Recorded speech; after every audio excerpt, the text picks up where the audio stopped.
분당 차병원의 전홍재 교수님 오셨습니다. 어서 오십시오.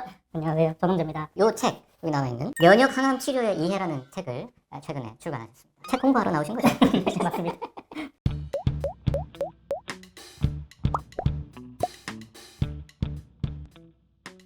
그 면역 항암 치료는 어떻게 하는 거예요? 보통 이제 항암 치료를 한다 그러면 주사로 약을 맞고 며칠 입원하고 그 다음엔 집에 가서 또 몇 주 있다가 또 입원해서 며칠 약 맞고 이렇게 해서 이제 여러 사이클을 도는 게 표준이었잖아요. 면역 관문을 막아주는 항체 치료제들이 대부분이기 때문에 주사로 이제 그 약을 맞습니다. 그 약제에 따라서 어떤 약은 2주 간격, 어떤 약은 뭐 3주 간격 이렇게 해가지고 그냥 주사 간단하게 맞고 가고 이렇게. 입원 안 하고요? 1세대, 2세대 항암제도 치료를 2박 3일 해야 되는 좀 특별한 항암제가 아닌 한에서는 대부분 그날 외래에서 주사 맞고 가시고 이렇게 하는 경우가 많고, 그리고 표적 항암제들은 특히 먹는 약들이 많아가지고 그냥 약만 받아서 가시는 경우가 많고, 근데 아직 면역 항암제는 저희가 공식적으로 사용하는 것들은 대부분 다 주사약이다라고 생각을 하셔야 될 것 같습니다. 그래서 그렇게 2주 간격, 3주 간격으로 총 기간은 얼마나 치료합니까, 보통?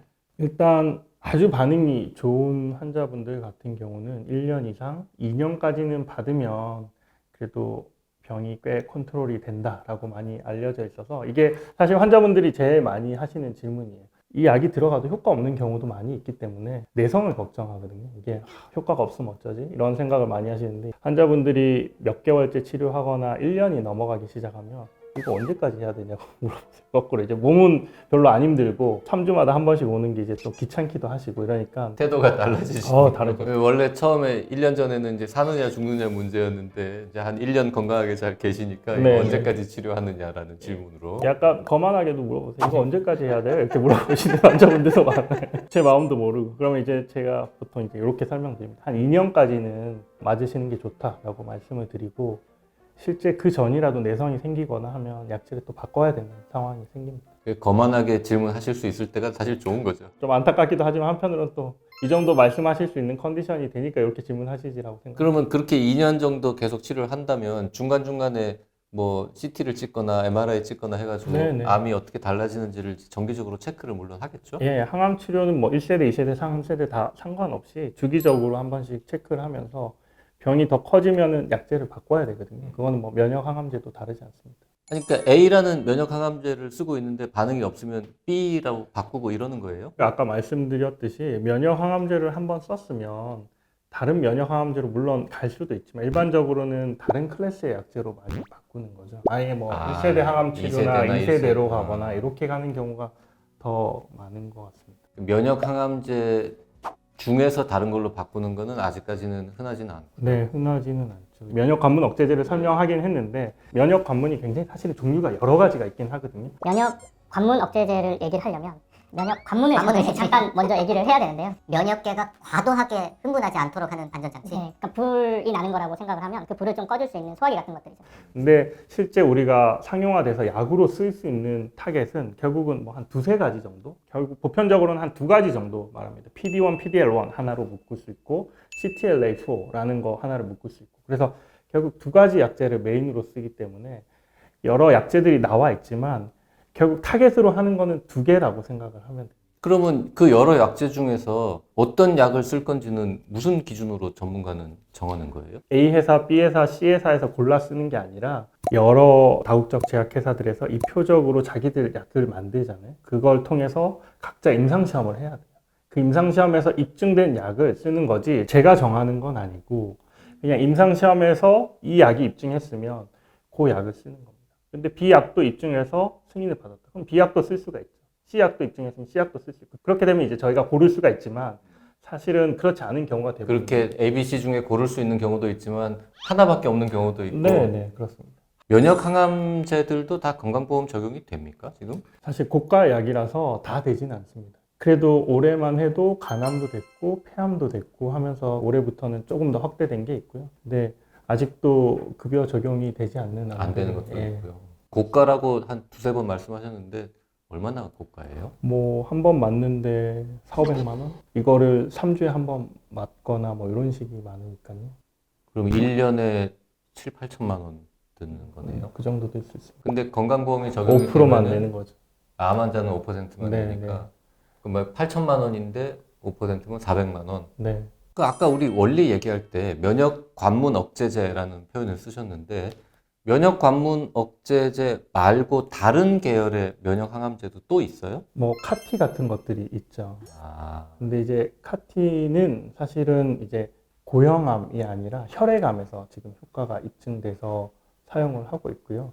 근데 이제 사실 전체 암에서 봤을 때는 90% 넘는 비중이 이제 고형암이거든요. 위암, 대장암, 유방암, 폐암 이런.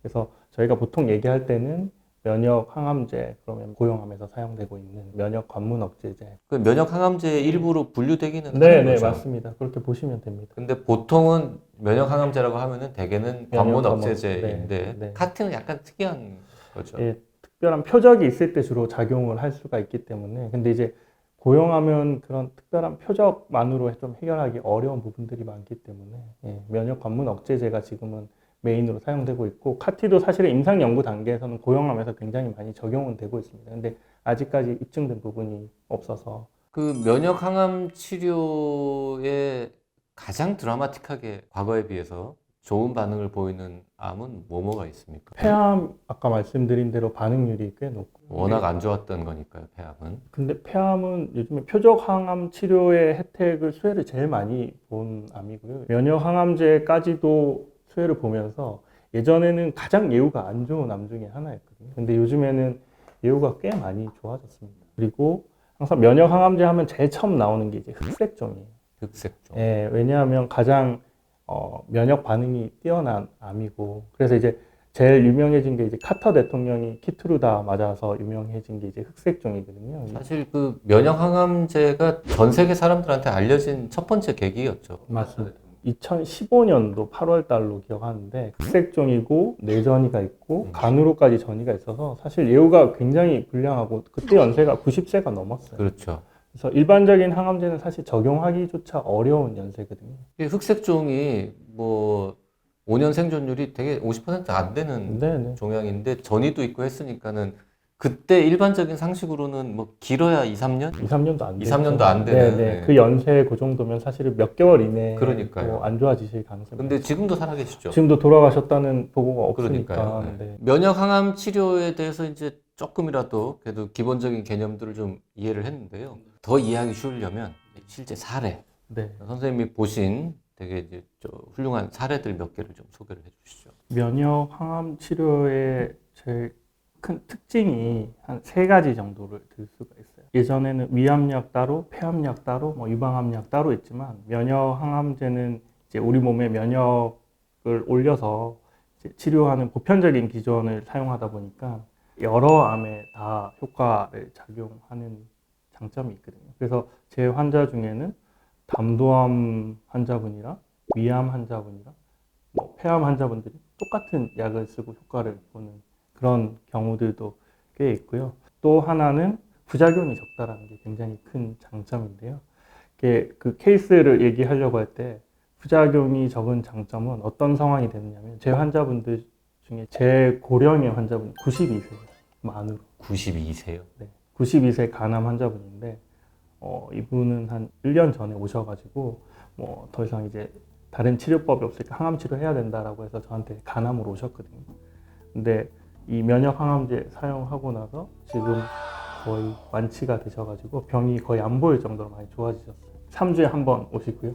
근데 이제 이분도 이제 귀찮으신 거예요. 제가 보기엔 여전히 정정하세요. 오기가 귀찮으니까 뭐 언제까지 와야 되느냐 아니면 뭐 한 4주 간격으로 늘릴 수는 없느냐 이런 얘기들 많이 하고 계시고 그러니까 처음 선생님한테 오실 때는 뭐 한 3기 뭐 이 정도 됐던 겁니까? 4기라고 4기였어요. 4기였습니다. 그래서 사실은 몸 컨디션도 되게 안 좋으셨거든요. 이 병이 이제 너무 크고 그런 것들이 이제 다른 장기 기능을 막고 이러니까. 근데 치료가 들어가면서부터 환자분이 이제 증상이 드라마틱하게 좋아지기 시작. 사실은 제가 이제 보편적으로 얘기할 때도 면역 항암제의 큰 장점이 고령의 환자분에서도 쓸 수 있는 거다라고 생각을 하고 말도 그렇게 하지만 92세 환자분이 그렇게 드라마틱하게 효과를 보일 줄은 저도 잘 몰랐거든요. 근데 치료 잘 받고 계시고요. 또 하나의 특징이 부작용이 적다라는 거죠. 아까 92세 환자분이 이제 그런 것들을 사실 대변할 수가 있는 거거든요. 예전 같으면은 감히 항암 치료 합시다라고 얘기를 잘 못해요. 그렇죠. 제가 이제 1세대 항암제 가지고도 여전히 치료해야 되는 암들이 많이 있거든요. 고민하는 연세가 한 75세 정도 되는 것 같아요. 원래는 객관적으로는 이제 수행 능력을 기준으로, 그래서 퍼포먼스 스태투스가 좋으면은 사실 나이랑 상관없이 우리가 그걸 보고 항암 치료 기준을 삼는데, 그래도 연세라는 걸 무시할 수가 없기 때문에 저는 이제 한 75세가 넘어가면 그런 환자분들은 좀 유심히 보거든요. 정말 항암 치료에 도움을 받을 수 있는지, 아니면 이게 오히려 손해가 될 건지.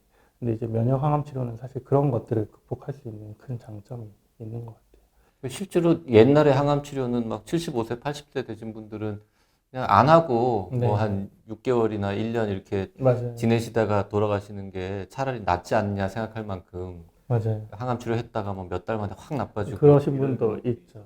지금 두 가지 특징이라고 하시면서 하나는 이제 진짜 고령자도 쓸 수 있다. 네. 두 번째는 부작용이 적다. 네. 그리고 1번, 2번은 사실 연결되어 있는 것 같긴 네, 한데요. 네. 세 번째가 아까 말씀드린 여러 암종에서 효과를 동시에 보일 수 있다는 특징인 것 같고요. 기억에 남는 환자가, 그분 같은 경우는 고령이기도 하셨고, 처음 1차 치료제로 세포 독성 항암제, 2차 치료제로 표적 치료제 쓰셨고, 그리고 이제 위암 환자분이 복수가 차기 시작했어요. 그럼 이제 우리가 시간이 그렇게 많지 않구나라고 짐작할 수 있는 딱 상황이 온 거거든요.